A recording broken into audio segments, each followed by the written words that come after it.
Magandang araw sa inyong lahat, nandito na naman tayo. Ang video natin ngayon ay ang hula ni Madam Wendra tungkol ito kay President Bongbong Marcos. Nakakilabot na pagbulgar o pagsiwalat ni Madam sa mangyayari ngayon kay President Bongbong Marcos. Totoo kaya ito? Meron siyang pinoproteksyonan na tao. 7 tao na umaaligid sa kanya na paliging bulong ng bulong sa kanya. Pero ito daw ang magpahamak sa kanya. Umaabot na marami ng tao ang wala na daw tiwala kay PBBM dahil dito, at ito din ang dahilan sa kanyang pagbagsak. Nahula din ni Madam Wendra na kung magpatuloy sila sa paggawa ng masama sa pamilyang Duterte. Ito din ang dahilan na sa karamihan ay wala ng tiwala sa kanya dahil lahat na pinapahirap nila sa pamilya, Duterte siya ang mapagbintangan. Hindi naman daw mangyayari ang lahat na ito kung walang basbas sa kanya. Okay mga ka-trending, ito na ho ang video ni Madam Wendra kay PBBM.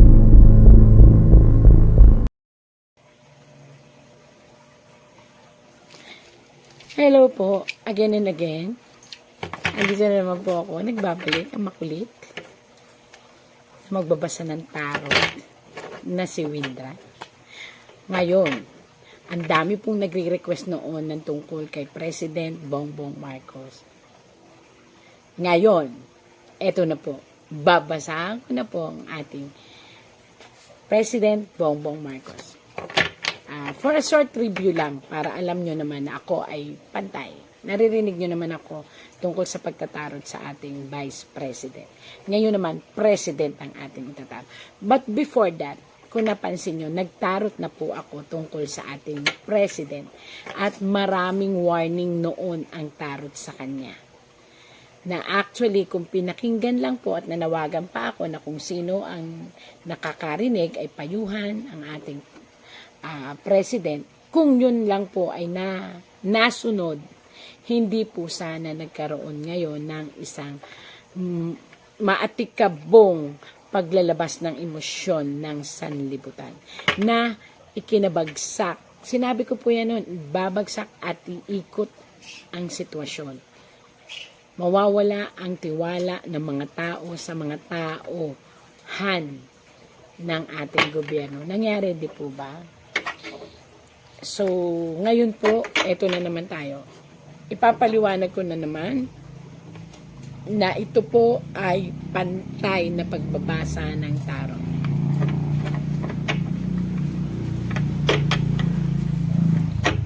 Yan, may dumano. Kaya napatingin ako. Gabi ho dito ngayon, kaya medyo creepy. Binabalasa ko lang ho. Para, eto na ho.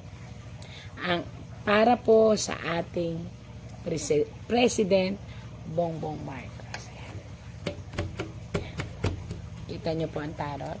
Medyo may reflector lang kasi gold siya ngayon. Siya yung feel ko. Pakita mo sa akin kung ano ang dapat kong ipaliwanag at sabihin.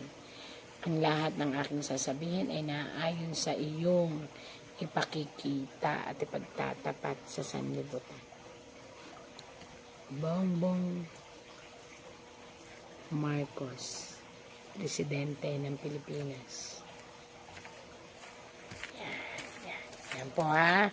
Kita nyo po, scattered po yan.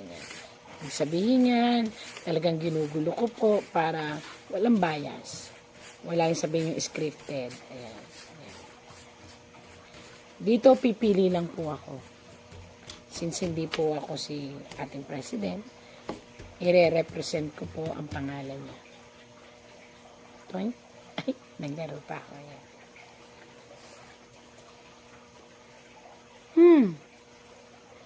Ito po ngayon ang nararamdaman ng ating President Bongbong Marcos. Kung napapansin niyo po, ang puso niya.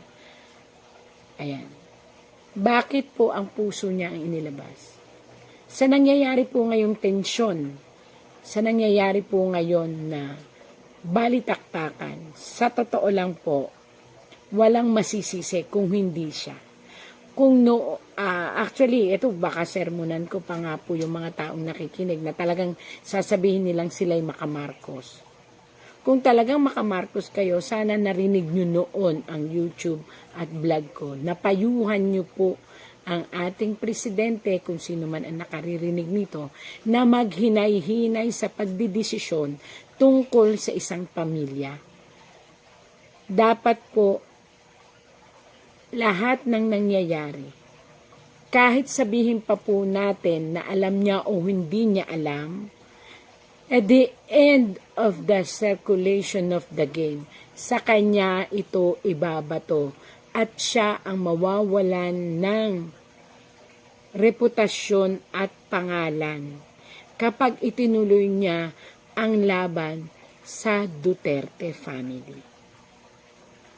Sinasabi ko na po ito noon kasi nangyari na eh. So it means totoo ang aking hula, totoo yung vlog. Pero ito, nakita ko ngayon dito, ang kanyang puso ay puno ng pangamba. Bakit? Sa nangyaring sitwasyon ng butuhan, ipinakita ng sangbayan ng Pilipino na ayaw na nila sa sitwasyon ngayon. At bakit nangyari yon? Dahil po sa, hindi natin alam, kasi ang nakalagay lang dito is dahil sa mga desisyon na hindi napag-aralan.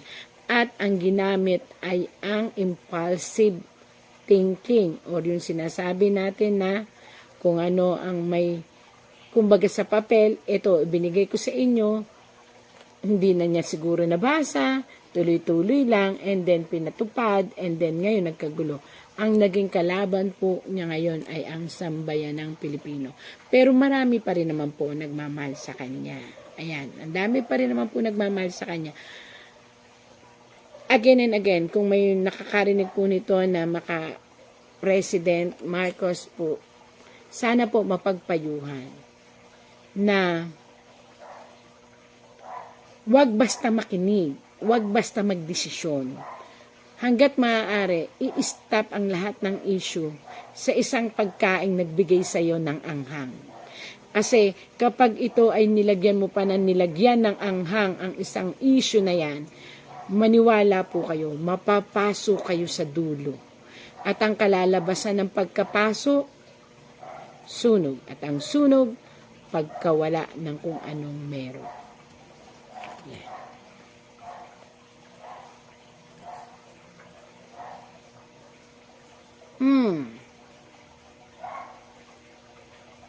Hindi ko alam, again po nagbabasa lang ako ng tarot. Hindi ko alam kung sino itong lalaking ito na sobra niyang pinoproteksyonan. At itong protection na to is nasisira ang reputasyon ng ating President Marcos. Ako po ay hindi po bias. Ako po ay pantay. Binabasa ko lang po ang sinasabi. Ayan po, isang lalaki na pinoproteksyonan niya. Ayan, isang lalaki na malapit sa puso nila. At ito ay may, parang matatanggap, may tinatanggap itong kayamanan or pera or what na ibibigay ng, siguro parang mayroon silang hinahabol na pera or batas na para talaga sa kanila. Kaya ayan may cup siyang hawak, tapos may isda. Ibig sabihin, matagal na itong kayamanan o pera o anuman mahalaga na kaya nasa cup, gold pa yung cup. Ibig sabihin, malaking halaga ito na yon ay mapapasa kamay ng lalaking yon. Pagkatapos, may usaping agreement. Hindi ko alam kung ano ito. Ayan po. Yan ang pinoproteksyonan. At sa pagproteksyon niya po dito, hindi ko alam kung sino itong lalaking ito, ay maaari pong masira ang reputasyon niya bilang isang presidente. Hindi ko po alam. Wala naman po akong alam sa ganyan-ganyan. Binabasa ko lang po ang tarot.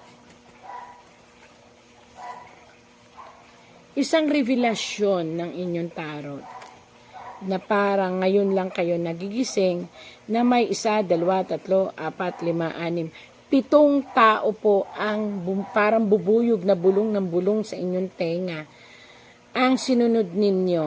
At kung sino man po ito, na 7 taong ito, kung naririnig nyo man po ako, aming presidente, sana po ay hihinto nyo na po ang pakikinig dito sa 7 taong malalaking ito na bubuyog. 7, 1, 2, 3, 4, 5, 6, 7. 7 po siya. 1, 2, 3, 4, 5, 6, 7. 7 talaga. 7 siya na tao, pero ang isa, hawak mo. Ibig sabihin, nasa paligid mo lang at babae ito. Sana po lahat ng bulong-bulungan, lahat ng mga request, lahat ng mga pinag-uusapan ay pag-isipang mabuti. Kasi po, nakita po dito na kaya kayo nakabikaka, ayan, kaya po kayo nakahawak ng ganyan. Ang ibig sabihin po nito ay failure ang kalalabasan ng kung ano man pong pag-uusap na iyon.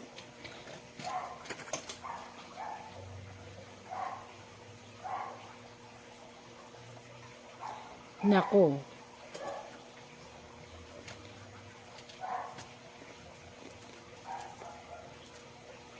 Ang sitwasyong ito ngayon na inyong kinakaharap po ay kinakailangan yung pagkaingatan. Kumuha kayo ng magaling na advisor na tuturuan kayo ng tama. Kasi po, may isang malaki pong pagsubok na darating sa inyong pagkapangulo. At ito po ay tungkol sa mga tao na magpupumilit na kayo ay pababain sa pwesto. Sinabi ko na po yung totoong nakita ko po. Wala po akong ayan po, mga tao na pinamumunuan ng unexpected na tao na babaliktad sa iyo. May tao pong babaliktad sa inyo na yun din ang magkakanulo para siguro para linisin ang sarili niya. Dahil nga may ipit kayo sa kaguluhan, yun po ang lumabas sa tarot. At dahil doon, taong bayan na naman ang gagawa ng paraan at magre-request na kayo po ay bumaba sa upuan. So yan po ay parating na pagsubok sa inyo. Para po hindi na mangyari yan, ang clue, pag-isipang mabuti. Kung maiisip nyo po, hindi ako against, wala akong against. Ako po yung nagbabasa lang at ibinibigay lang ng tarot ang kasagutan kung paano mababawasan po yung sitwasyon na yan. Ibig sabihin, pag-isipang mabuti lahat ng desisyon. Hanggat maaari, parang pagkain mo yan eh. Hanggat maaari, ikaw ay umiwas sa sobrang anghang. Napasok ka na nung una, wag mo nang ulit piliting hawakan. So yung mga, hindi po ako nakikialam, nagbibigay lang po ako ng payo. Yung mga kasamang mga nagsasalita sa inyo na, ganito, ituloy ito, ituloy nyo ang impeachment, ito naman isa, request for impeachment.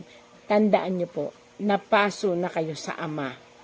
Huwag nyo nang hayaang mapaso ulit kayo sa anak. Pag-aralang mabuti.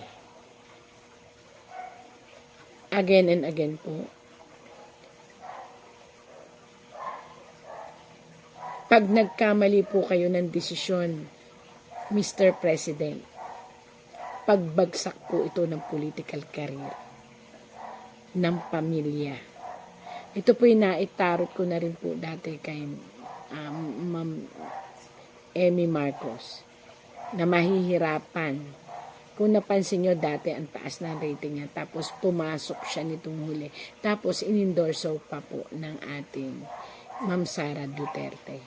So, ibig sabihin po noon, nanganganib na mawalan ng, hindi naman po lahat kasi, yun sinasabi ko, hindi naman po lahat ng tao ay nagagalit. Pero, karamihan po ng tao nag-iisip na masyado na pong personal, nawawala na po yung batas. So, dun po nakakatakot. Baka biglang, yun din po ang magbigay ng trigger para ang mga tao ay mag-aklas. Kaya sana po pag-isipang mabuti. Pag-isipang mabuti po kasi ako para sa ikabubuti ng lahat.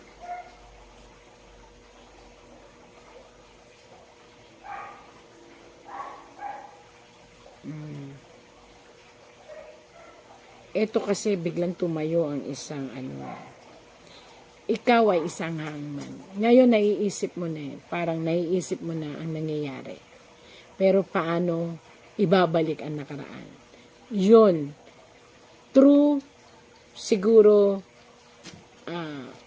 wag na nga ulit humawak ng mainit na bagay pagdating dyan sa case ng mga Duterte. Yun lang po talaga ang makakapag-bagdam ng inyong karir. Ano ba yan? Bakit kasi na lang? Wow. Isang babae sa family ang sana pagsabihan din na mag-slow down ng mga desisyon. Kasi ang mga decision making na gagawin for this year ay struggle. So, ibig sabihin, kung ano man ang desisyon at ano man ang mangyayaring gawain ninyo, kayo po ay mapupunta sa isang negative position of life. Ibig sabihin noon, kung makikita nyo po, may evil. Ibig sabihin,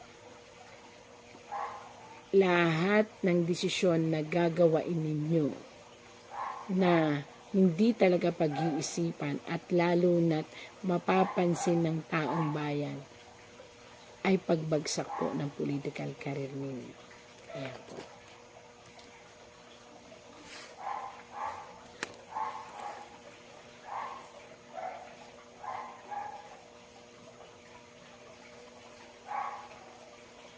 Marami po ang nag-iisip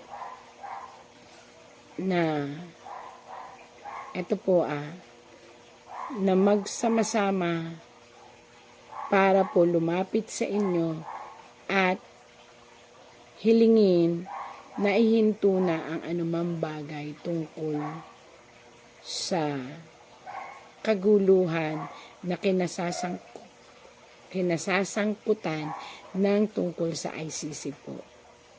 So, kung ang payo po sa inyo ng tarot, kung kaya nyong ibigay, ano ba ang kailangan, perma para makalaya, kung ano po, ito po'y payo lang ng tarot. Para po hindi na tumuloy-tuloy ang dilema ng emosyon ng mga sambayan ng Pilipino. At nakalagay po kasi dito, pag hindi nyo nagawa ng paraan, ang taong bayan ay magiging isang anino. Pag sinabi pong anino, sumusunod, pero maaaring yung pagsunod na yon ay kunwari lamang, tapos maging cause ng big problem ninyo. So, yun po ang sabi.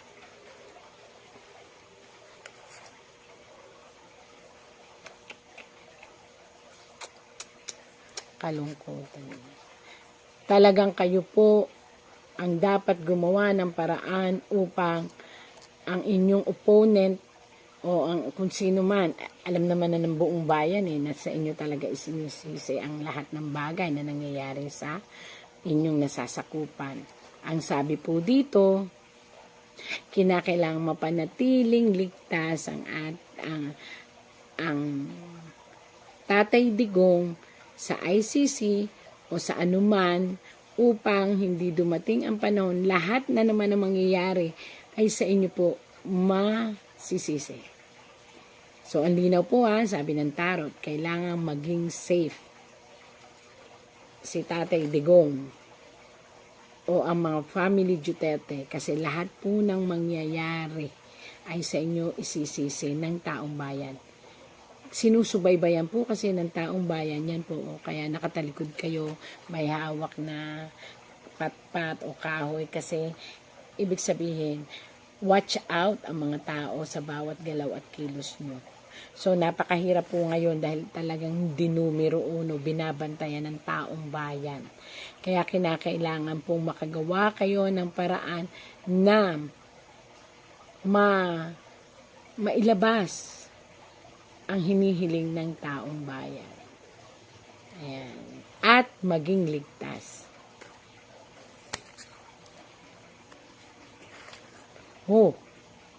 Naku po, tandaan nyo, anumang mangyayari sa buhay ng tao na ngayon ay naging dahilan kung bakit napunta kayo sa hot seat, pag-aaklas ng buong sambayanan. Kaya pag-isipan nyo mabuti ito. Kaya kung ako sa inyo, hanggat malakas at kaya pa, pauwiin nyo na po ang dapat pauwiin. Ito po'y payo lamang. Hindi po ako, wala naman noong kapangyarihan. Nakita ko lang ho naman sa tarot na yun lang ang makakapagbigay ng kagaanan at tigilan na yung mga nasa paligid na puro bulong ng bulong ng bulong na parang bubuyog sa inyo. Ayan para sila mga bubuyog na dumadapo sa mga dahon para bumulong ng bumulong. Mali nga mali ang hinahatnan.